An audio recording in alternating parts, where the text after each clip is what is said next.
আচ্ছা, এখানে দেখতে পাচ্ছি যে 60 লিটার কেরোসিন ও পেট্রোলের মিশ্রণের অনুপাত 7:3। ওই মিশ্রণে আর কত লিটার পেট্রোল মেশালে অনুপাত 3:7 হবে। এরকম অনুপাতের অঙ্ক আমরা প্রথমে তাকাবো যে প্রথম যে অনুপাতটা দেওয়া আছে, এই জাতীয় অঙ্কের ক্ষেত্রে শুধু আমরা অনুপাতটা দেখব যে ঠিক আছে কিনা। 7:3 আছে, পরের বার কত 3:7 আছে। যদি এরকম থাকে প্রথমে যে অনুপাত দেওয়া আছে পরে কি তার রিভার্স অনুপাতটা দেওয়া আছে, এ জাতীয় যদি অনুপাতটা রিভার্স অর্ডারে দেওয়া থাকে তাহলে আমরা এটা শর্টকাট ট্রিক্সে করতে পারবো খুব সহজে। প্রথমে কি লিখবো, মোট লিটার কত আছে 60 দেওয়া আছে, তো আমরা প্রথমে কি 60 লিখবো।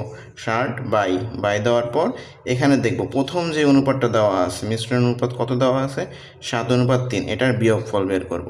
তাহলে 7 থেকে 3 বাদ দিলে কত হয় আমার, 7 থেকে 3 বাদ দিলে হয় আমার 4। তারপর কিসের অনুপাত নির্ণয় করতে বলছে, কত লিটার পেট্রোল আছে। তাহলে পেট্রোল, কেরোসিন অনুপাত পেট্রোল বলছে, তাহলে পেট্রোলের অনুপাত কত আমার 3। 3 দ্বারা আমি ভাগ করব। এবার কাটাকাটি করব, 3 আর 60 কাটাকাটি করলে কত হয় 20। তাহলে টোটাল অ্যান্সার আমার কত আসে, 4×20 = 80।